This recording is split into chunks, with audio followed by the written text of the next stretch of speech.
기도합시다. 하나님 아버지 은혜를 감사합니다. 오늘도 우리에게 주의 말씀으로 가르치시고 주의 사람으로 키워주시니 우리는 감사할 뿐입니다. 주의 사람이 되는 법, 더 깊어지고 더 주를 닮고 거룩해지는 법 알게 하사 우리로 신자다운 향기를 바라게 하시고 거룩한 열매를 맺는 자들 다 되게 하옵소서. 예수님의 이름으로 기도합니다. 아멘. 지난 시간에 우리가 믿음에 대해서 생각을 했었는데 그것은 신자란 누구인가 하는 것을 이해하기 위해였습니다.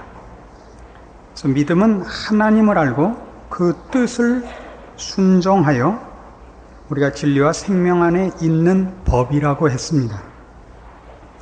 그래서 자연스럽게 하나님을 알고 그 뜻을 아는 일을 위해서 우리는 성경에 익숙해져야 된다 하는 결론에 도달하게 됩니다. 이 제자 훈련을 하면서 몇 가지 본론이랄까요? 훨씬 핵심되는 것에 들어가기 위해서 여러 가지 문제들을 먼저 사전에 점검하고 들어올 수밖에 없게 된 것은 제자 훈련이 하나의 기술 훈련으로 오해되기 때문에 일어난 전도라든가 성경, 기도 이런 것들이 혹은 믿음까지도 기술을 위한 방법론으로 오해되어 있기 때문에 어떤 부분적인 면이 너무 강조되어 있기 때문에 이런 문제들을 바로 정립하는 일을 선행시킬 수밖에 없었습니다. 그래서 믿음이 내 소원을 이루는 방법이 아니었듯이 이제 성경도 결국은 말하자면 믿음이 결국 진리에 근거한다면 우리는 하나님 아는 일이 가장 시급하고 중요할 수밖에 없습니다. 그리고 하나님을 아는 일은 성경을 통해서 밖에는 알 수가 없습니다. 디모데후서 3장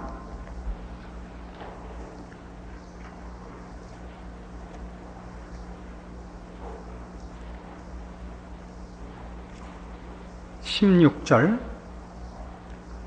성경에 관한 성경의 아주 가장 적절한 정의가 있습니다. 디모데후서 3장 16절 모든 성경은 하나님의 감동으로 된 것으로 교훈과 책망과 바르게 함과 의로 교육하기에 유익하니 이는 하나님의 사람으로 온전케 하며 모든 선한 일을 행하기에 온전케 하려 함이니라. 분명하죠? 교훈과 책망과 바르게 함과 의로 교육하기에 유익합니다. 이것은 다 하나님이 무엇을 원하시는가를 기준하는 것이고 하나님의 사람으로 온전케 하며 온전케 행하게 하는 모든 것들도 하나님의 뜻과 하나님의 기뻐하심을 근거로 해서 나오는 얘기가 됩니다.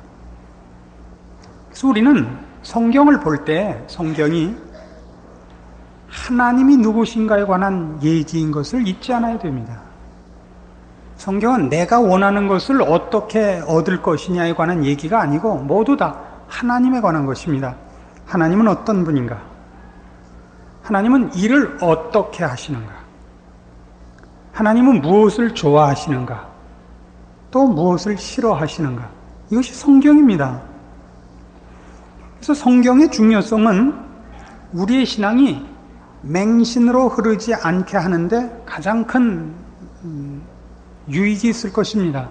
만일 성경이 없다면 우리는 하나님을 알기보다는 자기 열심과 자기 소원에 도취하고 그래서 지난 시간에도 말씀드린 바와 같이 치성을 드리는 방향과 내용이 없는 자기 열심과 자기 도취에 빠지는 신앙으로 우리를 빠뜨리고 말 것입니다. 그래서 기독교 신앙이 믿음을 중시하는 것은 그 열심과 진심을 가르치기 전에 무엇을 어떻게 이 두 가지에 관심을 먼저 가질 것을 요구하기 때문입니다. 믿음이라는 말이 열심에 관한 얘기가 아니고 진심에 관한 문제이기 이전에 무엇을 어떻게 관한 것이라면 우리는 그 무엇을 어떻게 하나님이 무엇을 좋아하시고 어떻게 행하시기를 기뻐하시는가를 위해서는 성경에 가서 물어보는 수밖에 없게 되는 것입니다. 그래서 이런 문제의 가장 대표적인 것으로 사무엘상 15장에 가시면 여러분 잘 아시는 사울 왕의 그 유명한 실패가 교훈으로 기록되어 있죠. 사무엘상 15장, 사울이 왕이 된 후에 하나님이 사무엘을 보내서 저로 하여금 아말렉을 진멸하라는 명령을 내렸을 때 19절, 사무엘상 15장 19절, 사울이 그 명령을 어겼죠. 사무엘의 꾸중입니다. 어찌하여 왕이 여호와의 목소리를 청정치 아니하고 탈취하기만 급하여 여호와의 악하게 여기시는 것을 행하였나이까? 사울이 사무엘에게 이르되 나는 실로 여호와의 목소리를 청정하여 여호와께서 보내신 길로 가서 아말렉 왕 아각을 끌어왔고 아말렉 사람을 진멸하였으나 다만 백성이 그 마땅히 멸할 것 중에서 가장 좋은 것으로 길갈에서 당신의 하나님 여호와께 제사하려고 양과 소를 취하였나이다. 사무엘이 가로되 여호와께서 번제와 다른 제사를 그 목소리 순종하는 것을 좋아하심같이 좋아하시겠나이까? 순종이 제사보다 낫고 듣는 것이 수양의 기름보다 나으니 이는 거역하는 것은 사술의 죄와 같고 완고한 것은 사신 우상에게 절하는 죄와 같음이라. 자, 여기서 순종이 등장하는 이유는 순종은 하나님 쪽에서 목적과 내용을 가지고 우리는 그 권위에 따라야 된다는 의미에서의 순종입니다. 하나님만이 유일한 권위이십니다. 하나님이 권위예요. 하나님이 주인입니다. 그래서 하나님이 무엇을 하라 그랬는지, 하나님이 어떻게 하라 그랬는지가 우리에게 있어서는 의논이나 합의의 문제가 아니라 권위적인 명령으로 떨어지고 우리는 그것을 아는 대로 따르는 일만이 우리 몫입니다. 그래서 이 하나님이 하라 그러는 걸 하지 않으면 무슨 문제가 되느냐면 무엇을 할 것인가 어떻게 할 것인가가 우리 몫이 됩니다. 그렇죠? 그것이 아무리 명분이 좋다 할지라도 지금 여기 사울이 얘기한 식으로 가장 좋은 것으로 하나님 여호와께 제사하려고 가져왔다라고 해도 그것은 이미 하나님이 기뻐하시는 것은 아닌 겁니다.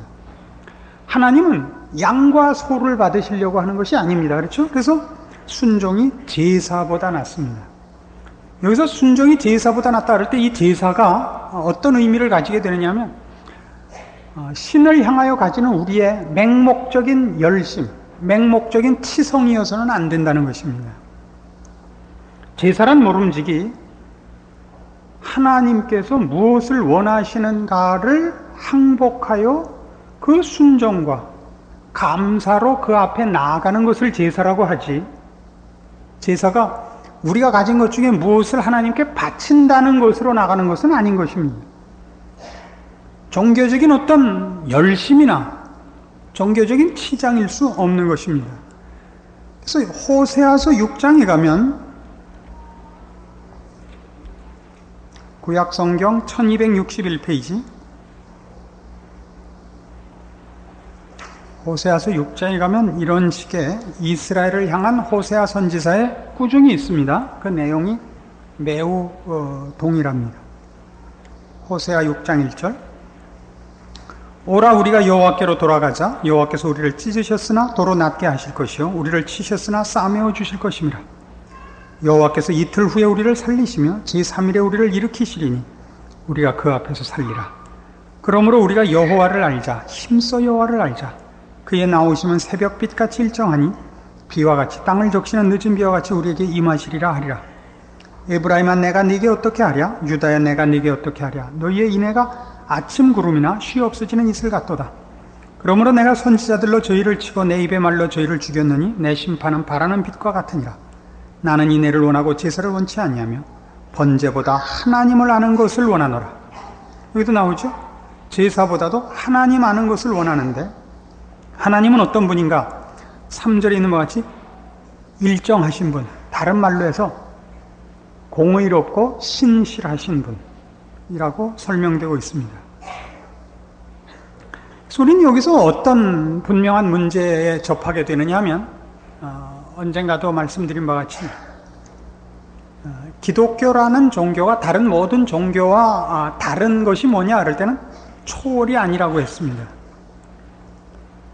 어떤 종교건 기독교를 제외하고 나머지 실상은 종교일 수 없는 것들도 종교라는 지위를 갖기 위해서는 사람들 앞에 초월을 그 근거로 내세웁니다. 다시 말해서 사람들은, 일반 자연인들은 다 종교란 초월적인 것이라고 생각을 합니다. 그래서 어떤 종교든지 기적이 있을 때 사람들은 항복을 합니다. 그래서 모든 이단에 빠지는 사람들도 가보면 그 사람들이 왜 이단에 빠져 있냐면 두 가지 이유 때문에요. 하나는 거기 기적이 있고 거기 열심이 있어요. 모든 이단의 약점은 거기 진리가 없다는 사실입니다. 근데 사람들은 진리보다 열심을 좋아해요. 진리보다 열심을 좋아하는데 그건 마치 뭐 같으냐면 클래식한 음악들은 가서 듣는 재미가 있잖아요. 요즘 젊은 현대 음악들은 들으러 가는 게 아니라 같이 떠들러 가죠. 그래서 누가 연주자고 누가 청중인지가 없어요. 아가 고함 서로 같이 고함 지르다가 돌아오고 뭘 듣고 온 게 아니라 아각거리다 왔단 말이에요. 이단의 가장 큰 핵심이 광기라고요. 그런 광기. 광기가 있으면 뭐가 좋으냐 하면 내가 초라하지 않습니다. 저쪽에 연주자가 있고 나는 관객에 불과하다는 초라함이 없고 동등한 기분이 들거든요. 동참한 기분이 있다고요. 그래서 그 만족감이 있죠. 그건 만족감이에요, 그냥. 실제로 만족할 내용이 있는 것이 아니라 만족감이 있을 뿐인데 그거 참 구별이 어렵습니다. 그래서 기독교가 다른 모든 종교와 다른 것은 다른 종교가 일종의 주문과 부족식의 신앙입니다. 주문과 부족식의 신앙이라는 것은, 주문이라는 건 뭐냐 하면 내용을 몰라요. 자기가 외우는 주문의 내용을 모르지만 그 주문을 외우면 무슨 결과가 나오는지는 안다고요. 열려라 참깨. 그럼 문이 열려요. 왜 열리고 왜 참깨라 그래야 열리는지는 이유가 없지만 그걸 하면 누가 하든지 문이 열린다. 이게 주문이고, 부적이라는 것은 거기에 쓴 글과 그림이 무슨 뜻인지 모르지만 그걸 붙이면 물에 빠져도 뜬대요. 그렇죠? 그러니까 나한테 중요한 것은 내가 믿는 대상에 관한 지식이 아니고 또 그 신이 우리에게 요구하는 내용의 어떤 수준도 아니고 내가 필요로 하는 것을 얻기 위한 방법으로만 가지고 있는 신앙을 주문과 부적식 신앙이라고 얘기를 하는 겁니다. 기독교를 제외한 모든 종교는 다 이겁니다. 그래서 기독교는 다른 종교와 기독교를 구별할 때 초월로 구별을 하지 않고 계시로 구별을 합니다. 계시로 구별을 한다는 것은 기독교만이 하나님이 누구신가를 설명하고 믿음을 요구하는데, 그 믿음은 맹신의 차원에서의 믿음이 아니고 하나님을 알라는 거예요. 알고 믿으라는 것이 믿음입니다. 믿음은 내가 믿는 내용과 믿는 대상에 관한 신뢰입니다. 모르고는 믿을 수 없습니다. 그래서 우리가 갖고 있는 성경은 그 뜻이 무엇인지 알고 모르고의 모호한 것이 아니라 분명한 것들이죠. 읽으면 확실한 내용들, 우리의 상식과 우리의 충분한 지성에 호소하는, 우리를 납득시키고 우리에게 설명이 분명한 형태로 기록되어 있다는 사실입니다. 그 내용이 초월적인 것일지라도 성경은 그걸 초월을 신비로 묻어버리지 않고 설명하려고 든단 말이에요. 우리의 지성에 호소를 하고 우리를 납득시키려고 합니다. 그래서 하나님을 알고 믿으라고 요구해 오는 것입니다. 그래서 우리는 성경을 볼 때 이 성경이 부족이 아니고 주문이 아니라는 걸 알아야 됩니다. 성경의 어떤 구절들을 주문식으로 쓰는 것 얼마든지 있습니다. 할 수 있거든이 무슨 말이냐, 믿는 자에게는 능치 못할 일이 없느니라. 이걸 어디다 외우죠?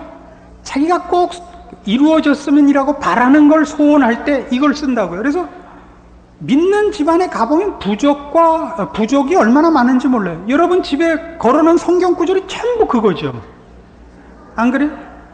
그게 무슨 하나님의 인격과 거룩에 관한 구절들이 어디 기록되어 있어요? 사랑하는 자여 내 영혼이 잘됨 같이 내가 뭐 얻게 되고요? 맨 그런 구절만 기록돼요. 어디든지 가면 거예요. 잘 되라. 내 시작은 미약하였으나 내 뭐는 뭐 하여튼 끝은 뭐 창대하리라.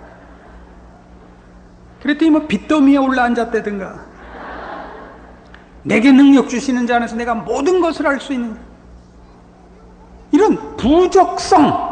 실제로는 성경은 그 부적이 아니에요. 그러니까 여러분이 써놓은 것들을 보면 다 부적성으로 써놨다고. 아, 이게 성경을 부적성이라 그러면 안 되니까, 제가 좋아하는 성경은 이거예요. 외우라 그랬죠. 갈라디아서 6장 7절. 그걸 또 찾아요. 외우라 그랬는데, 스스로 속이지 말라. 하나님은 만울이 여김을 받지 아니하시나니 사람이 무엇으로 심든지 그대로 거두리라. 아니, 지금 와서 그러면 어떡해요? 삼국시대 때 가르쳐 준 건데 왜 지금 그 성경을 우리가 어떻게 잘못 사용하고 있는지 아시겠어요? 근데 이런 것들이 신앙을 일로 목표를 삼으면 부적이 자꾸 돼서 나와요. 성경 말씀들이 부적이 돼서 나온다고요. 주문이 돼서 나오고. 이게 참 야단이에요. 그러니까 제자 훈련이라 이렇게 얘기할 때 우리가 일을 위해서 부름을 받은 것이냐, 우리의 전인격을 부름을 받은 것이냐를 모르면 성경 전체가 오도된다는 사실에 이게 참 놀라게 되는 것입니다. 그래서 성경은 어떻게 하면 우리 소원을 이루는가 하는 방법론도 아니고, 하나님이 무엇을 하라 그랬는가 하는 어떤 일종의 명령서도 아니에요. 첫째 명령 이거 해라, 둘째 명령 이거 해라, 이렇게 단순한 명령서나 소원을 이루는 어떤 부적이나 주문이 아니라고요. 보다 부유하고 깊은 책입니다. 어떤 거죠? 하나님이 어떤 분인가에 초점이 되어 있고, 하나님의 자녀로서 우리가 어떻게 해야 되는가가 아니고 어떠해야 되는가. 이건 좀 다르죠. 일에 관한 문제가 아니고 존재로서 어떠해야 되는가가 가장 굵은 초점입니다. 그래서 먼저 우리가 생각할 이 두 가지 초점에 하나님은 어떤 분인가 입니다. 하나님은 어떤 분인가? 신명기 28장으로 가봅시다.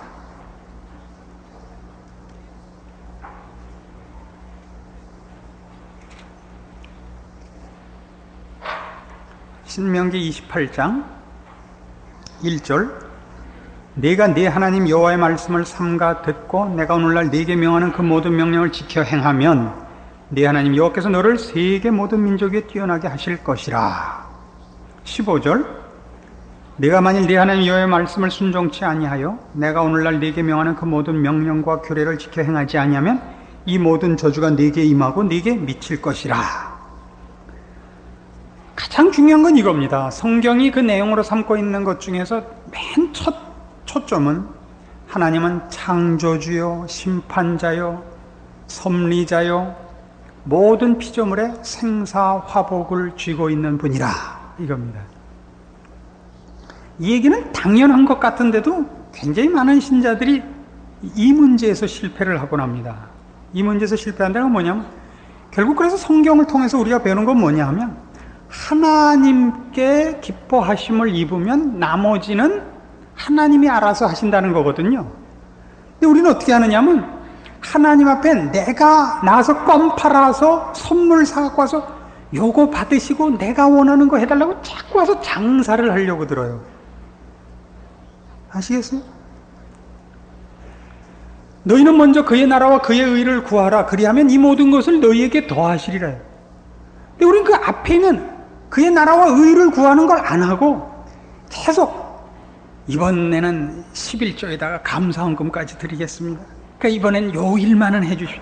언제나 이 싸움을 해갖고 노상 들어가서 얻어맞고 나오고는 이번엔 지난번에 선물이 약했나 보다. 이번엔 더 하자. 그리고 그냥 갈 게 아니라 비서실장을 통해서 가자. 그래서 목사님 부르는 거예요. 이런 왼수들이 있어요.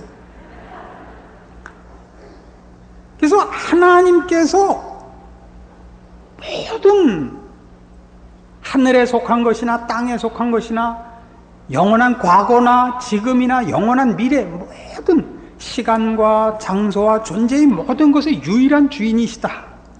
이것이 성경이 우리에게 알리려고 하는 것이고 우리 그걸 알아야 돼요. 그런데 하나 더 재미있는 것은 이 권세는 하나님의 유일하신 권세이면서 동시에 하나님이 이 권세로 우리를 복주기를 기뻐하신다 이거예요. 그러니까 하나님이 얼마나 높으신가와 함께 그 하나님이 내게 대해서 어떤 분이시냐, 그러니까 성경의 또 하나의 초점이에요. 하나님과 짝할 자가 없고 하나님과 비교될 자가 없습니다. 하나님의 능력과 권세와 하나님의 존귀하심을 누가 감히 와서 시비를 걸거나 누가 와서 흔들거나 비교할 자가 없습니다.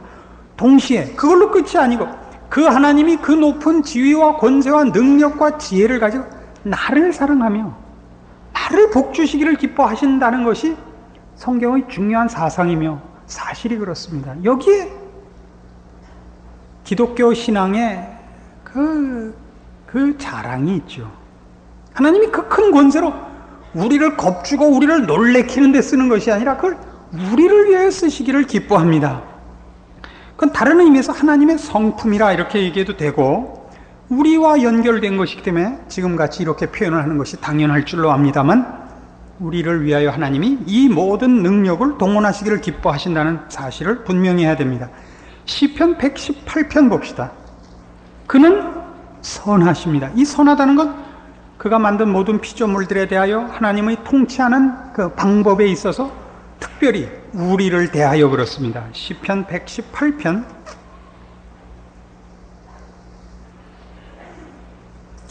1절부터 봅니다. 여호와께 감사하라. 저는 선하시며 그 인자하심이 영원함이로다. 이제 이스라엘은 말하기를 그 인자하심이 영원하다 할지로다. 이제 아론의 집은 말하기를 그 인자하심이 영원하다 할지로다. 이제 여호와를 경외하는 자는 말하기를 그 인자하심이 영원하다 할지로다. 이것이 시편에 기록된 모든 이 시편 기자들의 고백이요, 그것은 말하자면 이스라엘 사람들의 경건한 올바른 신앙을 가진 모든 사람들의 공통된 고백인 것입니다. 지나간 날을 상고해 볼 때 하나님의 통치하심을 결국에 와서 볼 때 하나님은 언제나 선하시며 자비롭고 인자하시다 하는 것이었습니다. 또 있습니다. 그는 신실하십니다. 하나님은 우리 편을 들고 나한테 대해서 자비로울 뿐만 아니라 그 자비로우심이 신실하십니다. 믿을만하고 성실하십니다. 했다 말았다가 없고 이렇게 힘을 썼다가 또 마음을 거뒀다 하는 데가 없습니다. 시편 125편입니다.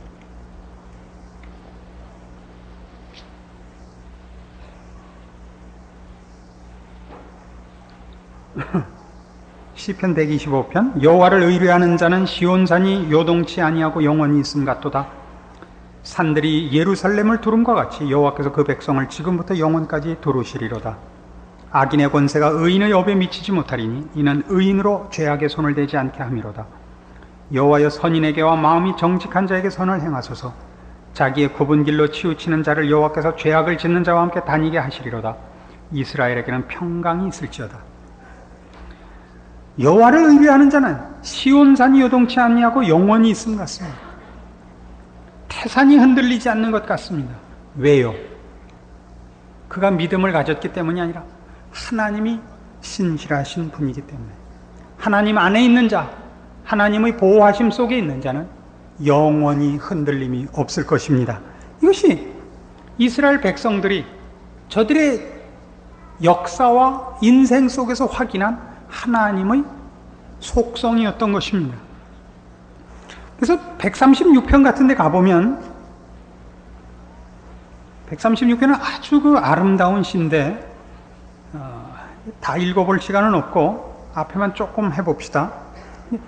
이 시는 전부 이런 후렴을 가져요. 여호와께 감사라. 그는 선하시며 그 인자하심이 영원함이로다. 이 후렴을 가져요. 모든 신에 뛰어나신 하나님께 감사하라. 그 인자하심이 영원함이로다. 모든 주에 뛰어나신 주께 감사하라. 그 인자하심이 영원함이로다. 이것이 후렴이에요. 그 인자하심이 영원함이로다. 홀로 큰 기사를 행하시는 이에게 감사하라. 그 인자하심이 영원함이로다. 지혜로 하늘을 지으신 이에게 감사하라. 그 인자하심이 영원함이로다. 끝까지 그예요. 끝까지. 그 인자하심이 영원함이로다. 하나님의 속성 중에 가장 뛰어난 것이 무엇이었느냐? 인자하심. 그의 자비와 긍휼과 인애와 선하심, 우리를 향한 무한하신 사랑. 이것이 하나님께서 그 큰 권세와 능력과 유일하신 존재로서 가지고 계시는 성품입니다. 그러니까 하나님이 얼마나 높으신가와 함께 하나님이 어떤 분인가를 아는 것이 우리 신자들에게서는 굉장히 중요합니다. 나중에 이 기도라는 문제에 들어가서 이 문제가 다시 언급이 되겠습니다만은, 그래서 우리는 하나님 앞에 들어갈 때 내 소원을 아뢰고 하나님 명령을 받고 하는 정도가 아니라 하나님과 대화를 하러 들어갈 수가 있게 되고, 그래서 대단한 특권이라는 것을 알게 됩니다. 그래서 하나님이 어떤 분인가 라는 성경의 초점에서 우리는 이 두 가지 초점을 놓치지 않아야 됩니다. 하나님만이 유일하신 권위자입니다. 그렇죠? 모든 존재와 모든 역사에, 온 우주에 유일하신 주제자입니다. 그리고 그 하나님은 우리를 사랑하시고 복 주시기를 기뻐하시는 분입니다.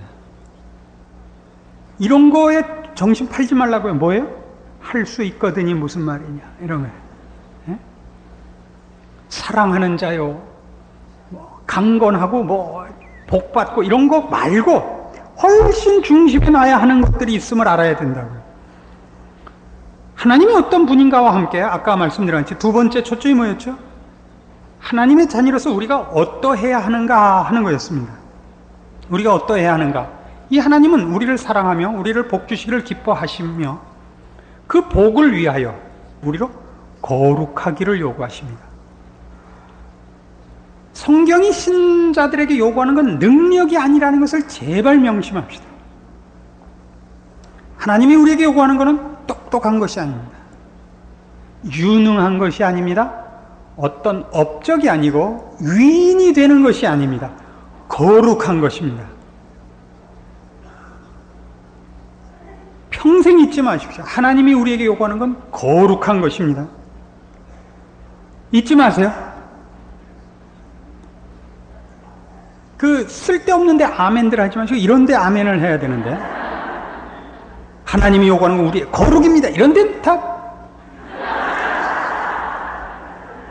레위기 11장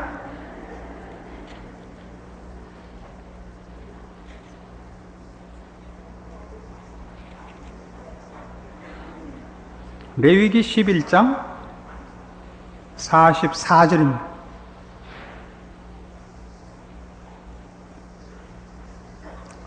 나는 여호와 너희 하나님이라.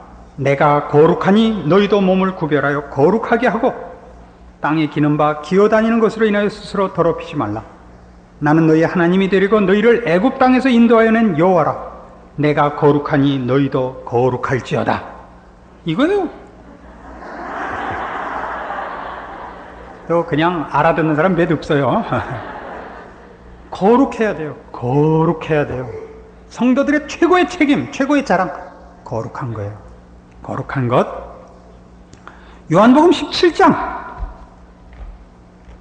성경이 얼마나 이런 요구들을 많이 하고 있는가 확인하고 또 확인합시다. 요한복음 17장 17절.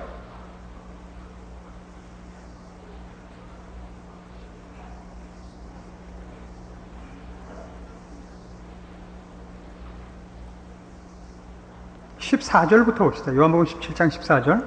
예수님의 그 대제사장적 기도의 장면입니다. 내가 아버지의 말씀을 저희에게 주었사오매 세상이 저희를 미워하여 싸우니 이는 내가 세상에 속하지 아니함 같이 저희도 세상에 속하지 아니함을 인함이니이다. 내가 비옵는 것은 저희를 세상에서 데려가시기를 위함이 아니요 오직 악에 빠지지 않게 보존하시기를 위함이니이다.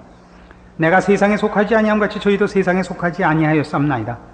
저희를 진리로 거룩하게 하옵소서. 아버지의 말씀은 진리니이다.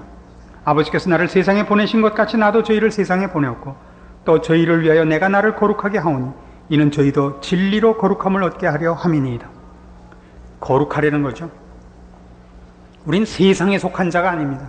거룩하라는 건 윤리 도덕적 차원의 얘기가 아닙니다. 하나님께 속한 자가 되라는 겁니다. 하나님이 기뻐하심이 여러분의 소원이 되고 하나님이 싫어하시는 것은 여러분에게도 미운 것이 되어야 합니다.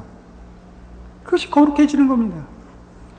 세상적인 욕심으로 꽉 차갖고 하나님의 능력만 어떻게 슬쩍 이용해 먹으려고 하는 그런 신앙에 빠지지 않도록 늘 조심해야 됩니다. 로마서 12장에 가면 이렇게 돼 있어요. 이 요구가 로마서 12장 1절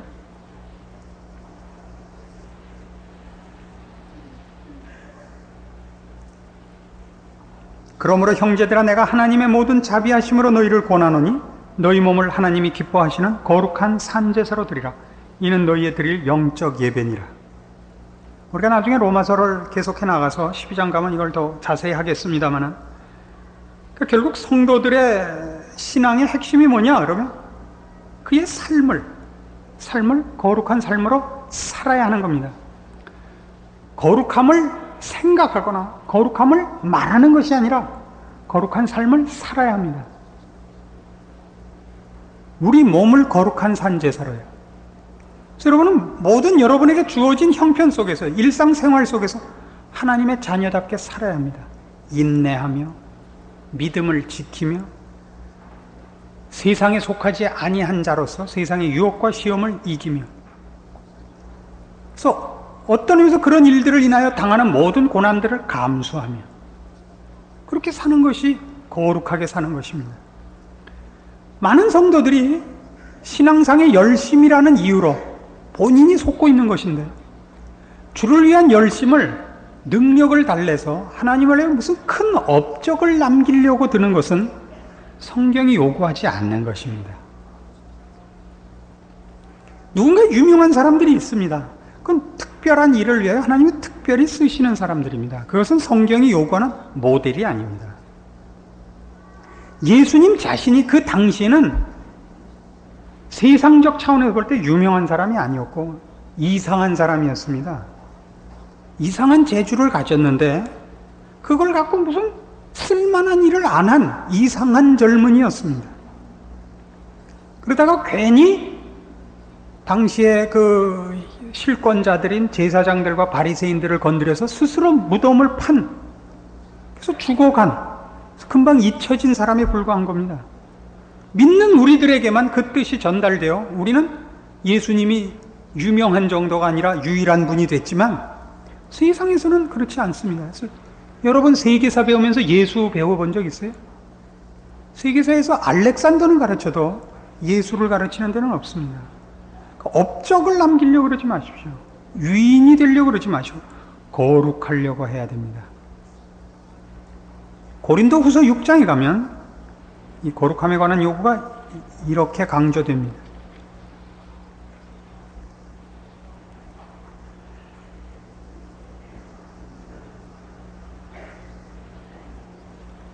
고린도 후서 6장 14절 너희는 믿지 않는 자와 멍해를 같이 하지 말라. 의와 불법이 어찌 함께하며 빛과 어두움이 어찌 사귀며 그리스도와 벨리알이 어찌 조화되며 믿는 자와 믿지 않는 자가 어찌 상관하며 하나님의 성전과 우상이 어찌 일치가 되리요. 우리는 살아계신 하나님의 성전이라. 이와 같이 하나님께서 가라사대 내가 저희 가운데 거하며 두루 행하여 나는 저희 하나님이 되고 저희는 나의 백성이 되리라 하셨느니라. 그러므로 주께서 말씀하시기를 너희는 저희 중에서 나와서 따로 있고 부정한 것을 만지지 말라. 내가 너희를 영접하여 너희에게 아버지가 되고 너희는 내게 자녀가 되리라. 전능하신 주의 말씀이니라 하셨느니라. 그런즉 사랑하는 자들아 이 약속을 가진 우리가 하나님을 두려워하는 가운데서 거룩함을 온전히 이루어 육과 영의 온갖 더러운 것에서 자신을 깨끗게 하자. 이것이 제자 훈련입니다. 거룩으로의 싸움입니다. 에베소서 4장 여러분의 머리를 어떻게 능력과 업적으로부터 거룩으로 바꿔놓을 수 있을지 그저 마음이 답답한데 성경 안에 유명하게 되라, 능력 있는 자 되라는 말은 거의 없어요. 그러나 이 거룩에 관한 얘기 이렇게 많다는 거예요. 4장 24절. 21절부터 봅시다. 진리가 예수 안에 있는 것 같이 너희가 과연 그에게서 듣고 또한 그 안에서 가르침을 받았을진데 너희는 유혹의 욕심을 따라 썩어져가는 구습을 쫓는 옛사람을 벗어버리고 오직 심령으로 새롭게 되어 하나님을 따라 의와 진리의 거룩함으로 지으심을 받은 새 사람을 입으라.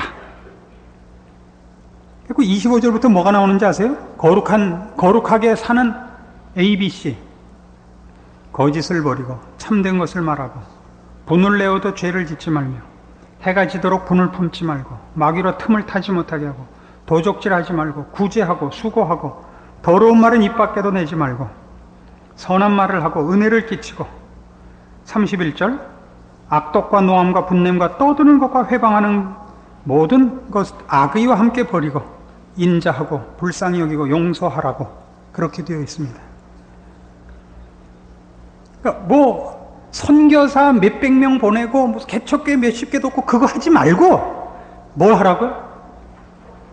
떠들지 말고 회방하지 말고 분을 내어도 죄를 짓지 말고. 이거 굉장히 어려운 거예요. 분이 날 수가 있어요. 누가 미울 수가 있어. 화가 날 수가 있어요. 그때 콱 그 악독한 말을 쏟지 마세요. 그냥 화내고 그냥 거기서 끝나야 돼. 거짓말 하지 말고 이런 것들을 해야 돼요. 그래서 나중에 이제 우리가 그 결론으로 가겠습니다만 제자 훈련의 핵심이 뭐냐 하면 결국 신앙 인격 훈련이라는 것을 알게 됩니다. 신앙 인격 훈련. 사람이 다른 사람이 되는 겁니다. 새 사람이 되는 거예요. 그는 주를 닮고 십자가를 질 줄 알고 그는 인자하고 자비롭고 용서하며 덕과 선한 말로 유익을 도모하는 자라는 것을 배우게 될 것입니다. 그 훈련들을 하십시오.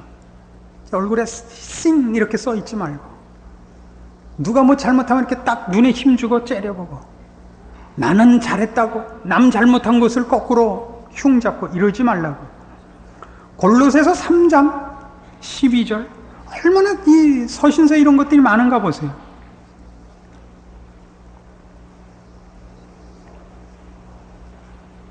골로새서 3장 12절 그러므로 너희는 하나님의 택하신 거룩하고 사랑하신 자처럼 긍휼과 자비와 겸손과 온유와 오래 참음을 옷 입고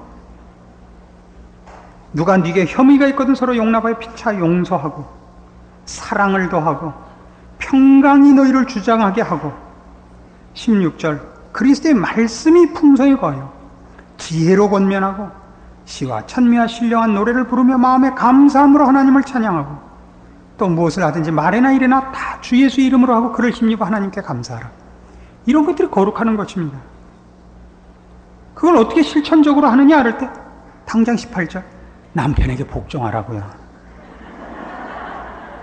아니 성경이 그러는 거예요. 왜 날 쳐다봐요. 새 사람이 돼서 맨 처음 할 것 아내들아 남편에게 복종하라. 참 이상하죠. 물론 뒤에 나와요. 남편들 아내를 사랑하라. 그러나 이 거룩한 삶, 새 사람으로 부르심을 입은 성도들에게서 첫 번째는 베풀고 다스리는 이 일 이전에 순종하고 견디는 쪽이 우선되기 때문에 그쪽 역할이 먼저 강조되는 것입니다. 그러니까 성도들의 전체 인생을 보면 사실은 우리는 이 세상에서 사실 분통 터지는 일이 많아요. 우리가 옳고 그리고 우리가 저 사람을 위하여 희생하고 애를 쓰는데 돌아오는 것은 정당한 보상이 아닐 뿐더러 거기에 더 얹혀서 더 모욕과 또 불이익까지 덤태기까지 씌운단 말이에요. 그런데 그거를 주의 뒤를 따라 십자가를 지며 복종하며 감사하고 견뎌내는 것, 이것이 요청되기 때문에 이 역할이 먼저 강조되는 것입니다. 우리는 오늘 이 성경을 상고하게 된 이유가 기독교적 신앙이라는 것이 또 기독교인이 된다는 것이 하나님의 뜻을 알고 하나님 앞에 순종하는 존재와 삶이 되어야 한다는 것을 알았기 때문에 하나님을 아는 일을 위해서 성경을 아는 것이 필수적인 것을 확인했습니다. 그뿐만 아니라 우리는 이 하나님을 아는 이 일을 위하여 쓰여져 있는 계시로서의 성경만을 갖고 있는 것이 아니라 하나님 앞에 나아가 대화를 나눌 수 있고 간구할 수 있고 물어볼 수 있는 특권을 가지고 있습니다. 그런데 이 기도는 하나님 앞에 나가서 우리가 기도를 해야 되는 가장 큰 이유는 신자로서 우리의 삶에 필요한 모든 거룩한 것들이 세상에서 얻어지는 것이 아니라는 것을 확인하는 행위고, 확인 이전에라도 이 모든 것이 하나님으로부터만, 의와 거룩과 생명과 진리에 속한 것은 하나님으로부터만 나온다는 것 때문에 기도가 필요해지는 것입니다.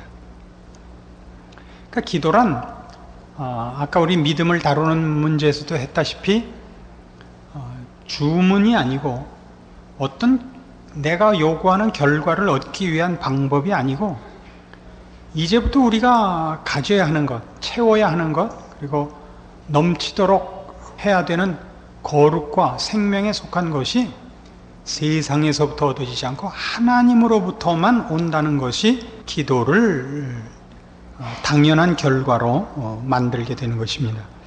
마가복음 9장에 그 대표적인 사건이 나옵니다.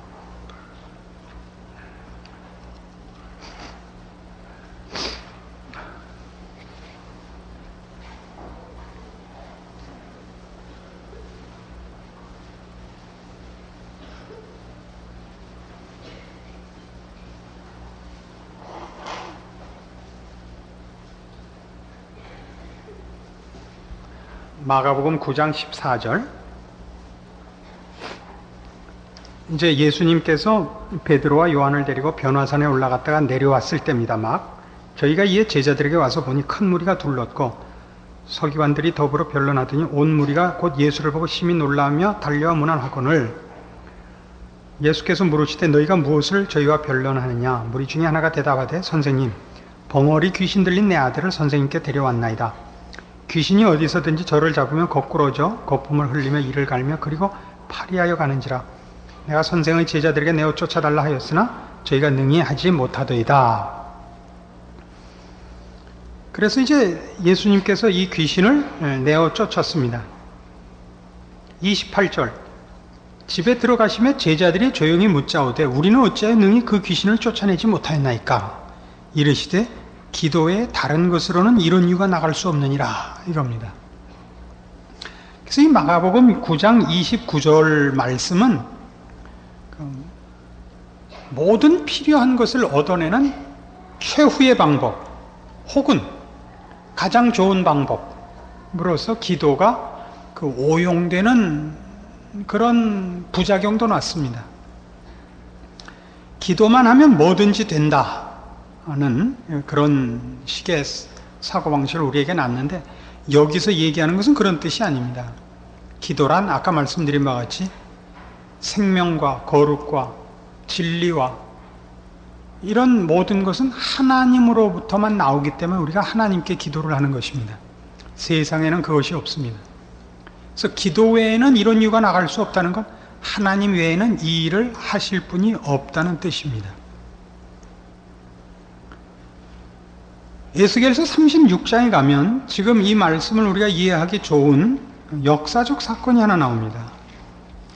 에스겔서 36장 33절입니다. 구약성경 1209페이지입니다.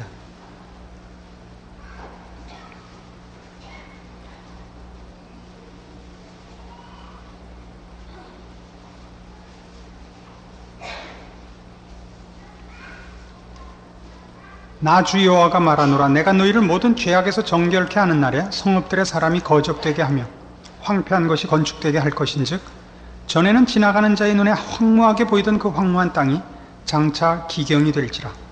사람이 이르기를 이 땅이 황무하더니 이제는 에덴 동산같이 되었고 황량하고 적막하고 무너진 성읍들의 성벽과 거민이 있다 하리니 너희 사면에 남은 이방 사람이 나 여호와가 무너진 곳을 건축하며 황무한 자리에 심은 줄 알리라. 나 여호와가 말하였으니 이루리라. 나 주 여호와가 말하노라. 그래도 이스라엘 족속이 이와 같이 자기들에게 이루어 주기를 내게 구하여야 할지라. 내가 그들의 인수로 양떼같이 많아지게 하되 제사드릴 양떼 곧 예루살렘 정한 절기의 양떼같이 황폐한 성읍에 사람의 떼로 채우리라. 그리한즉 그들이 나를 여호와인 줄 알리라 하셨느니라. 이게 아주 재미있는 표현들이죠. 이스라엘 백성이 이제 포로되어 하나님 앞에 범죄하여 바벨론의 포로가 되어 그 땅이 황폐케 되었습니다. 그러나 하나님이 이것을 다시 회복시킬 것입니다. 사람의 힘으로는 회복될 수 없을 지경의 지금 형편에 와 있는데 그것을 회복해 함으로써 이건 하나님 외에는 아무도 이 일을 할 수가 없다는 것을 증명하실 것이랍니다. 그러나 그 하나님이 일반적인 하나님이 아니라 이 이스라엘 백성의 하나님이었다는 것을 위하여 이스라엘 백성이 하나님 앞에 이 기도를 드려야 해 주시겠답니다. 기도를 하면 되고 안 하면 안 된다는 문제가 아닙니다. 지금 기도를 하면 되고 기도를 안 하면 안 되는 문제가 아니라 그 일을 누가 하신 것이냐의 확인의 기도가 필요한 셈이 되는 것입니다. 기도를 안 하고 그 일이 일어나면 누가 한 건지 모르죠. 묘자리를 잘 써서 그렇게 된 건지 어젯밤 꿈을 잘 꾼 탓인지 불분명해지기 때문에 하나님은 기도를 요청합니다. 그러니까 기도를 했기 때문에 된 것이 아니라 이런 일들은 다 하나님으로부터만 말미암는다는 것을 우리에게 확인시키는 데 초점이 있지 일이 되느냐 안 되느냐가 초점이 아니라는 것을 분명히 하자 이겁니다.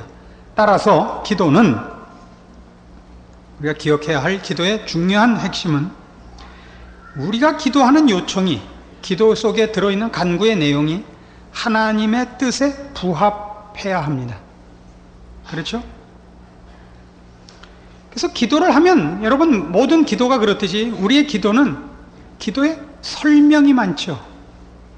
그 설명이 많은 이유는 내 생각에는 이것이 하나님의 뜻과 당연히 맞는 것입니다 라는 설명인 것입니다.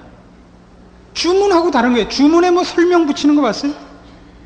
주문은 그냥 가장 신속하게 외워야 될 단어들을 나열하면 그만이지만 기도는 그렇게 안 되고 기도는 뭐 무슨 편지 쓰는 것 같아요.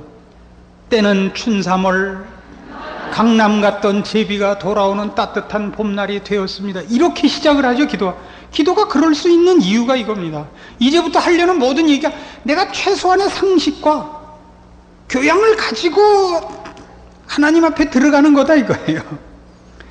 우리나라가 이 선교 100주년을 맞아서 그동안 하나님께서 피로 심으신 이 복음의 뿌리가 싹을 낼 때가 되지 않았습니까? 근데 우리가 이게 뭡니까? 이렇게 설득하는 근거를 하나님이 당연시할 어떤 내용들에다가 호소하는 것이 기도의 중요한 하나의 틀이 되는 것을 봅니다. 그렇죠?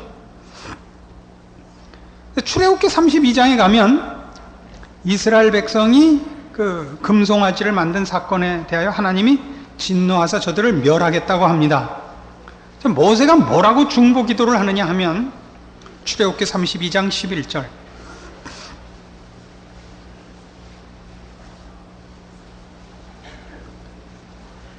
모세가 그 하나님 여호와께 구하여 가로되 여호와여 어찌하여 그 큰 권능과 강한 손으로 애굽 땅에서 인도하여 내신 주의 백성에게 진노하시나이까? 어째 애굽 사람으로 이르기를 여호와가 화를 내려 그 백성을 산에서 죽이고 지면에서 진멸하려고 인도하여 내었다 하게 하려 하시나이까? 주의 맹렬한 노를 그치시고 뜻을 돌이키사 주의 백성에게 이 화를 내리지 마옵소서. 주의 종 아브라함과 이삭과 이스라엘을 기억하소서. 주께서 주를 가리켜 그들에게 맹세하여 이르시기를 내가 너희 자손을 하늘의 별처럼 많게 하고 나의 허락한 이 온 땅을 너희의 자손에게 주어 영영한 기업이 되게 하리라 하셨나이다. 이 기도의 내용은 재밌잖아요. 어떻게 해달라는 게 간절하고 열심히 전부가 아니라 기도의 중요한 틀이 하나님 이렇게 하시면 안 됩니다가 있단 말이에요. 하나님께 뭐 감히 따지겠다는 것이 아닙니다. 지금 모세에게 하나님이 일을 그렇게 하시는 분이 아니지 않습니까? 그래서 기도 속에는 어떤 게 있느냐면 기도를 하다 보면 그래서 하나님에 대하여 성경에서 배우는 것과 또 별개로 하나님에 대하여 배우는 부분이 생겨나는 것입니다. 기도를 많이 하면 하나님에 대하여 자기도 모르게 많이 알게 돼요. 하나님의 성품, 일하시는 방법에 대하여 특별한 깨우침이 기도 속에 있는 것을 알게 됩니다. 그래서 기도는 생각할 틈이 없이 따발총을 쏘면 안 됩니다. 맥힘 없이 쏟아붓는 것을 잘하는 기도라고 생각하는 건 굉장히 잘못입니다. 기도는 좀 씹어가면서 해야 됩니다. 또박또박 하셔야 돼요. 그렇다고 어눌하게 하는 것이 잘한다는 뜻은 아닙니다. 그러나 생각할 틈이 없이 쏟아내는 건 안 됩니다. 그런 의미에서 통성기도는 굉장히 생각해 볼 문제인 것입니다. 통성기도하면 무슨 옆에서 떠드는 바람에 방해받지 않으려고 막 읊는 거 아니에요. 그냥 누구 목소리가 더 큰가. 이거는 별로 좋은 방법은 아닙니다. 우리의 간절함이 통성으로 나타날 수 있습니다. 그러나 서로 조심해야 될 것이 아닌가 싶습니다. 마태복음 6장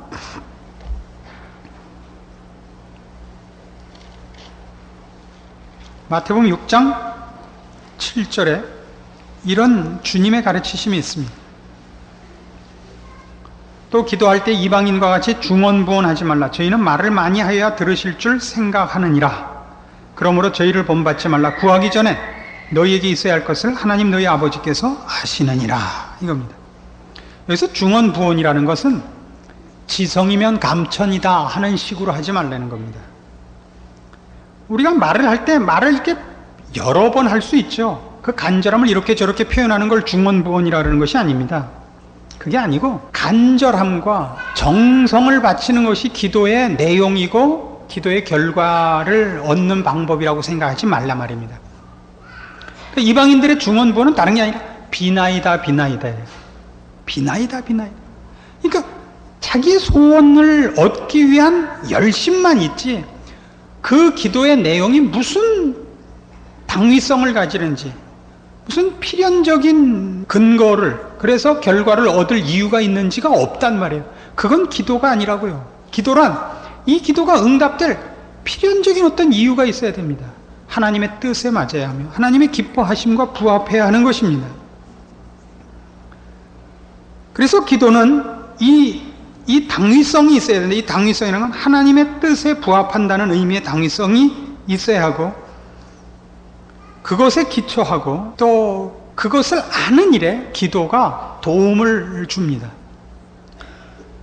내가 기도를 들어갈 때 어느 부분에 대해서는 하나님의 뜻을 알고 있지만 어느 부분에 대해서는 하나님의 뜻을 모르는 것이 있고 하나님의 어떤 속성과 어떤 일하심에 대해서는 알고 있어도 어떤 또 다른 속성과 다른 일하시는 방법에 대해서는 모르는 일이 있습니다. 기도하러 들어가서 이런 것들을 깨닫는 때가 많습니다. 시편 73편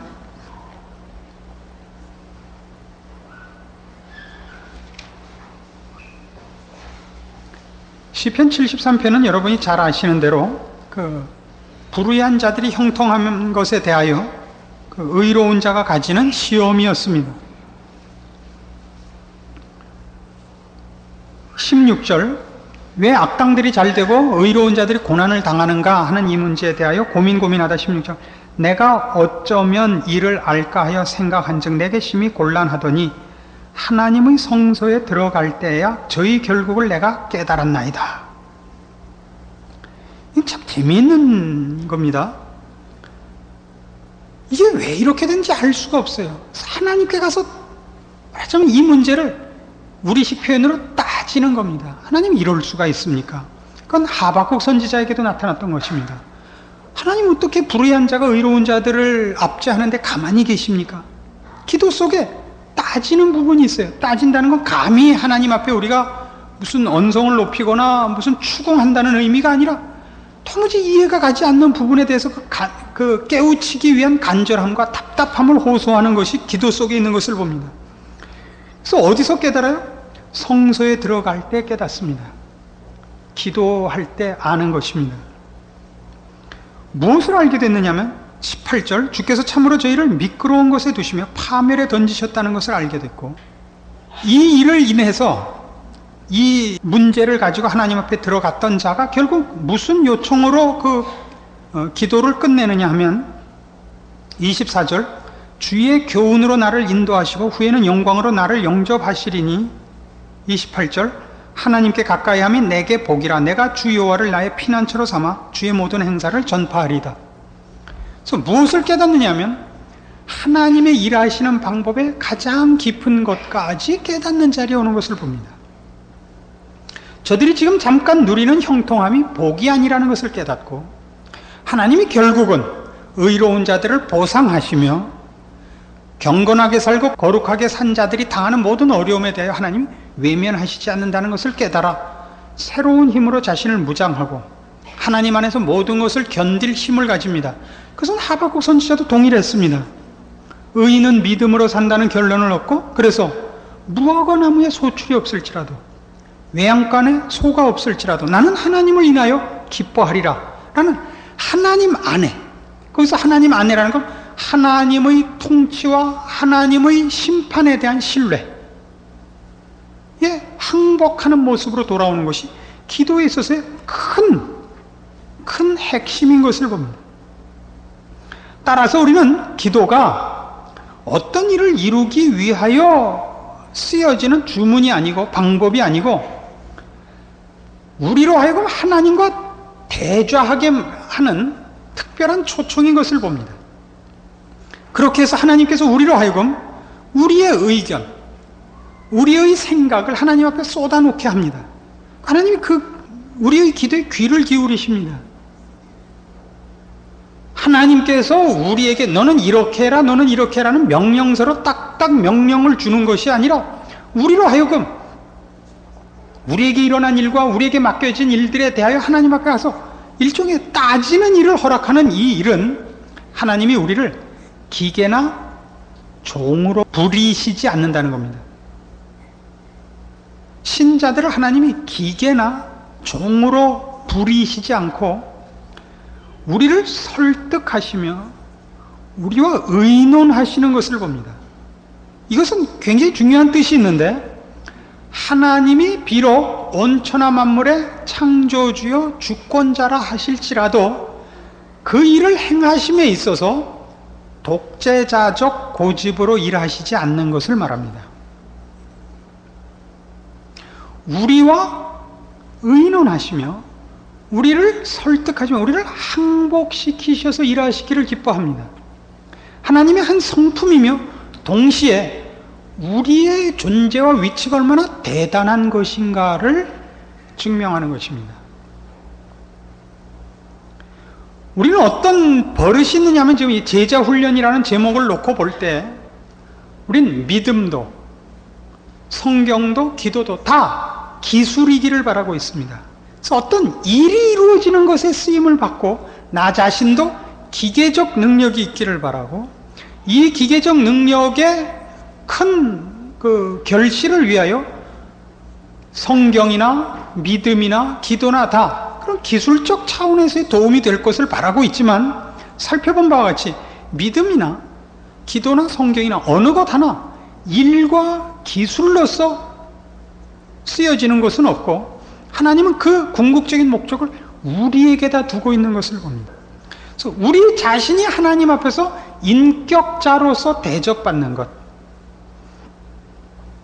성경도 하나님의 높으심으로 그걸 근거로 하지만 결국은 그 하나님의 존귀하심과 능력이 우리를 향한 사랑과 우리에게 복 주시기를 기뻐하시는 것으로, 그래서 우리 보고 거룩을 요구하는 것으로, 그렇죠?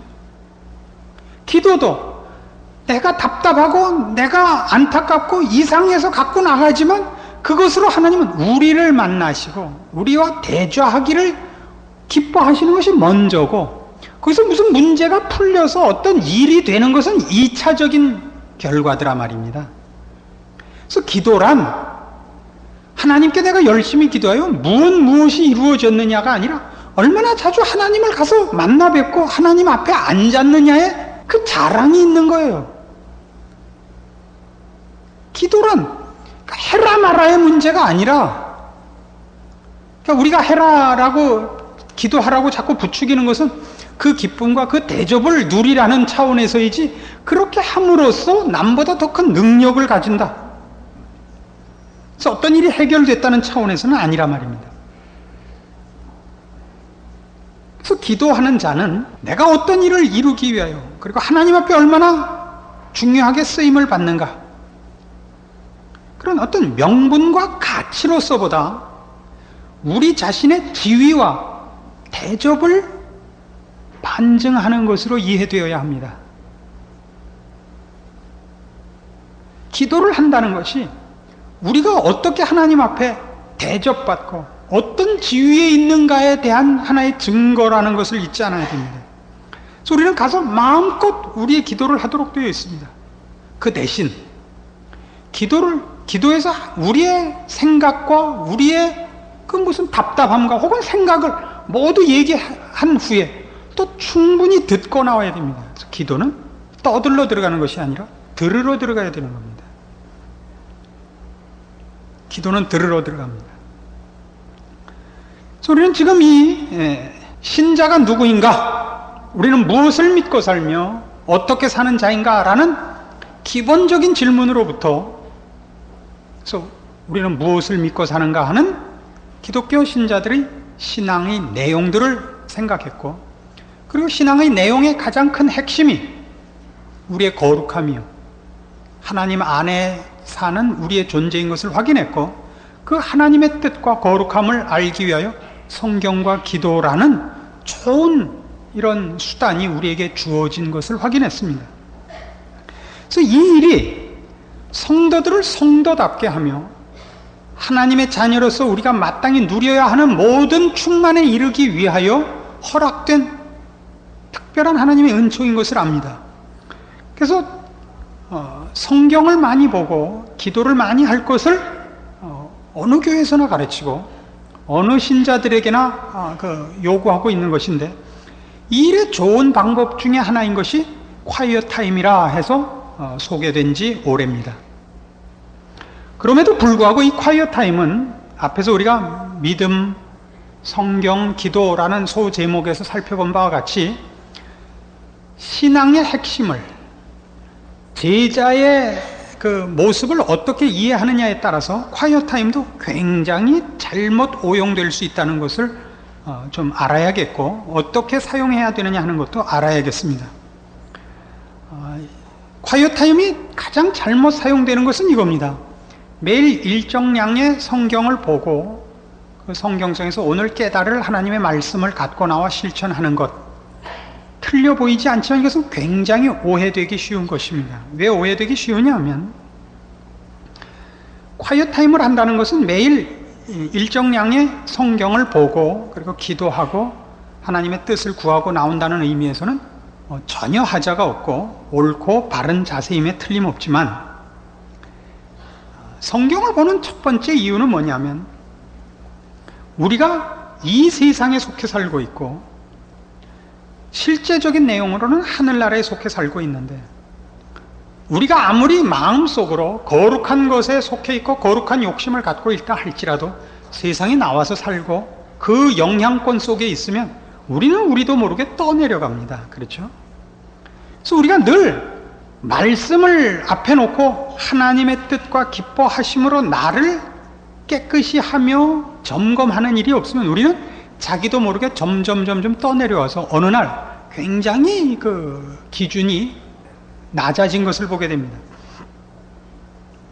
그 조용남 씨가 삶의 체험 현장인가 하는 그 프로의 사회자로 나오는데, 저는 뭐 아주 꽤 괜찮게 보고 있습니다. 그 장면을. 왜냐하면 이 사람이 어렵게 살아서 그 삶의 체험 현장에 그 명사들이 나가가지고 무슨 어려운 일하고 돌아오면 한다는 소리가 옛날에 저희가 겪었던 얘기를 해요. 무슨 지난번엔 누군가 무슨 숭어를 잡으러 갔다 왔나 뭐 그랬는데, 꽁치 반찬해 갖고 먹는 장면이 나오니까 그래요. 자기 어렸을 때는 나는 언제나 저 꽁치 한 마리를 나 혼자 다 먹나, 이게 소원이었다 그래요. 어떻게 생각하세요, 여러분은? 그래서 그때 뭐가 있었냐면, 바나나가 아주 귀하게 몇 년에 한 번쯤 바나나를 사다 주셨는데, 뭐라 그러냐면 절반만 네가 먹고 절반은 남겼다 동생을 줘라 그런단 말이에요. 근데 이제 절반을 먹고 나가 놀다가 그냥 있을 수 있어요? 들어와서 한 입 잘라 먹죠. 요만큼 잘라 먹었잖아요. 그럼 놔두고 나가요. 그럼 조금 있다 와서 또 한 입, 한 입. 나중에 어머니가 너 먹었구나. 금방 알아요. 그 참 희한하더라고요. 그때 어떻게 알았을까? 요만큼밖에 안 먹었는데. 어머니는 절반에서부터 나중에 남은 걸 보니까 차이가 확실히 났고, 먹는 사람은 먹을 때 그때 남아있는 데서부터 조금씩 잘라 먹으니까 밤낮 조금만 잘라 먹은 것 같아요. 이 말 이해하시겠어요? 그 세상의 삶은 우리는 어떻게 되냐면 기준이 100에서 시작을 했다가 그 다음날은 100에서 10만 양보해서 90이 되는데 그 다음날 나올 때 그 90이 기준이 돼요. 90에서 10만 양보한다고요. 그 다음에는 그 80이 이미 양보한 80인데 그 80이 기준이 돼갖고 또 10. 나중에 이제 20이나 10쯤 내려와 있어요. 그래서 성경을 봐야 돼요. 그래서 기준을 늘 다시 100으로 끌어올려야 된단 말이에요. 그게 콰이어 타임의 가장 중요한 기본적인 목적이요 이유입니다. 성경을 볼 때 확인해야 되는 것이기도 하고.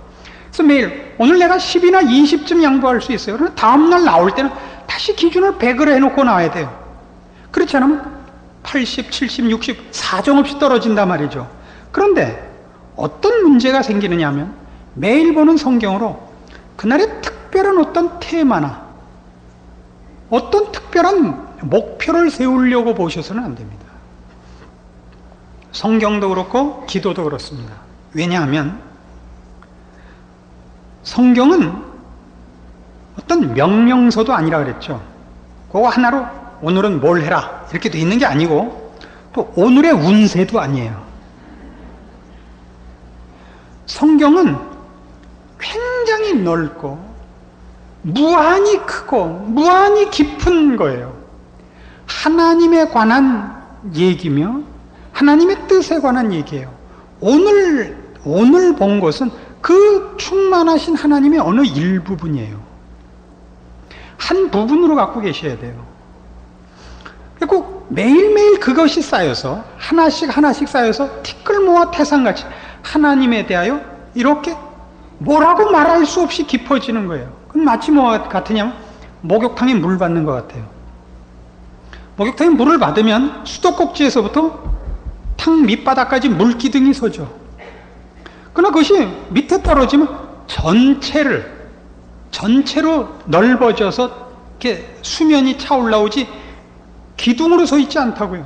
그래서 여러분 신앙생활 해보면 어느 부흥에서 은혜를 받았어서 한 달쯤 그 힘있게 살았다가 한 달쯤 지나면 희미해지죠. 그리고 왜 그런가 하는데 왜 그러냐? 그 물기둥이 전체를 채워야 되는 것으로 그 받은 건 1m짜리 기둥으로 받았는데 내려오면 전체를 높이는데 한 1mm나 2mm밖에 안 된단 말이에요. 그래서 이상하다. 내가 참 굉장한 걸 받았는데 이게 며칠밖에 안 갈까? 왜 한 달밖에 안 갈까? 그러고 놀라는데 그럼 놀랄 일이 아닙니다. 이렇게 들어와서 결국 신앙은 이거야 이렇게 무슨 막대기를 갖고 있는 싸움이 아니고 전체적으로 이렇게 수면이 높아진 거라서 그건 아마 이럴걸 이렇게 된 게 센 신앙인 거예요. 이게 뾰족하고 높은 게 아니고. 그러니까 한국교회 신자들을 보면 어떤 기분이 나느냐면요, 뭐 하나 들으면 그것이 벽돌 한 장이라고 그래봐요. 그 벽돌 한 장을 세로로 쌓아놓은 것 같아요. 그러니까 높긴 되게 높은데 매일 붙들고 있어야 돼요. 넘어질까봐. 그 벽돌이 옆으로 누워서 튼튼하게 넓게 쌓여야 피라밋을 쌓듯이 이렇게 높아지는 거예요. 그래서 이 콰이어 타임을 할 때 여러분이 조심하셔야 되는 건 뭐냐면 그래서 무슨 번쩍하는 말을 만들어 오려고 그러지 마시라고요, 제발. 그래서 콰이어 타임에 이걸 없앴으면 제일 좋겠어요. 쉐어링을 안 했으면 전 좋겠어요. 콰이어 타임을 하고 쉐어링을 하라 그러는 바람에 누구나 무슨 잘난 말을 하나씩 해야 된다는 것 때문에 거기서 억지로 자꾸 뭘 긁어 나오려고 하는데 그러지 말고 하루만큼 읽고 1년 내내 읽어서 괜찮은 생각이 나오는 게 한 번 내지 두 번밖에 없어요. 그냥 밋밋해요. 그 소리 같고 무슨 소리인지 모를 것 같지만 그걸 꾸준히 하고 있으면 자기도 모르는 사이에 이슬비에 옷 젖는 줄 모른다고 이렇게 수면이 높아진 것 같이 깊어지는 거예요. 이것이 콰이어 타임입니다. 그래서 우리는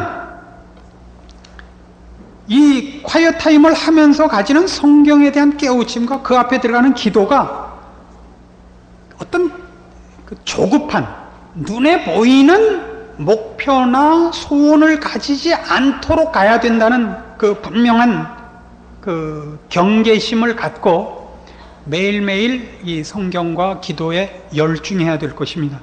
긴 안목을 갖고 멀리 내다보고, 그래서 충만하신 하나님, 부요하신 하나님, 그 넓고 크고 높으신 하나님에 대하여 하루에 하나씩 차근차근 이렇게 배워나가는, 급해하지 마세요. 이 축복이, 이 기쁨이 무한정 있다는 기쁨으로 매일매일 하나님 앞에 나아가는 마음, 이것이 콰이어 타임입니다. 성경을 읽으며 매일 기도하는 마음인 것입니다. 그럴 때 여러분은 어디서 무엇 때문에 라는 기억 없이 하나님의 사람으로 쑥 커 있는 것을 봅니다. 우리가 클 때 보약을 먹고 컸다든가 비타민을 먹고 컸다는 말은 통하지 않습니다. 밥 먹고 크는 겁니다. 그렇죠? 늘 먹는 그 밥으로 우리가 큽니다. 그것이 최고의 보약이죠. 맛있는 것만으로도 아니고 가장 영양가 있는 것 하나만으로도 아닙니다. 보약은 아슬아슬할 때 한 번씩 먹이는 것이지 아무 때나 보약 먹지 않습니다. 누가 한약에다 밥 말아 먹지 않죠. 이 신자된 것, 우리가 누군가를 튼튼하게, 넉넉하게, 아니 풍성하게 쌓아가는 일에 성경과 기도가 주어졌다는 것 기억해야 합니다. 일을 위하여 주어진 것이 아니고, 그것을 알기 위하여 우리는 매일 하나님의 뜻을 아는 일과 하나님이 우리를 향하여 가지신 그 뜻을 또한 아는 일에 우리는 게을르지 않아야 됩니다. 그것은 우리의 영광이기 때문입니다. 그렇게 될 때 우리는 우리의 참다운 거룩함과 영광을 스스로 찾게 되고, 그 풍성함에 참여하게 되고, 그 승리와 그 감사의 누림들을 우리가 소유할 것이요, 우리를 보는 이들이 우리의 새 생명의 넘침으로 말미암아 거룩한 생명에 속한 도전과 증언을 받게 될 것입니다. 기도하십시다. 하나님 아버지, 은혜를 감사합니다. 하나님께서 우리를 그 자녀로 삼으시고 모든 좋은 것으로 채우시며 특별히 하나님의 자녀된 복된 것으로 우리를 알게 하사 성경으로 기도로 우리를 초대하셨습니다. 하나님을 아는 일, 우리의 거룩함을 누리는 이 일에 우리로 열심 있게 하시고 지혜롭게 하사 마땅히 거룩한 자리에 가며 하나님의 생명을 소유한 자의 그 부요함과 영광됨에 이르게 하시고 마땅한 거룩한 열매를 맺는 저희 인생들 되게 하사 우리의 증인된 인생을 감당케 하시옵소서. 예수님의 이름으로 기도합니다. 아멘.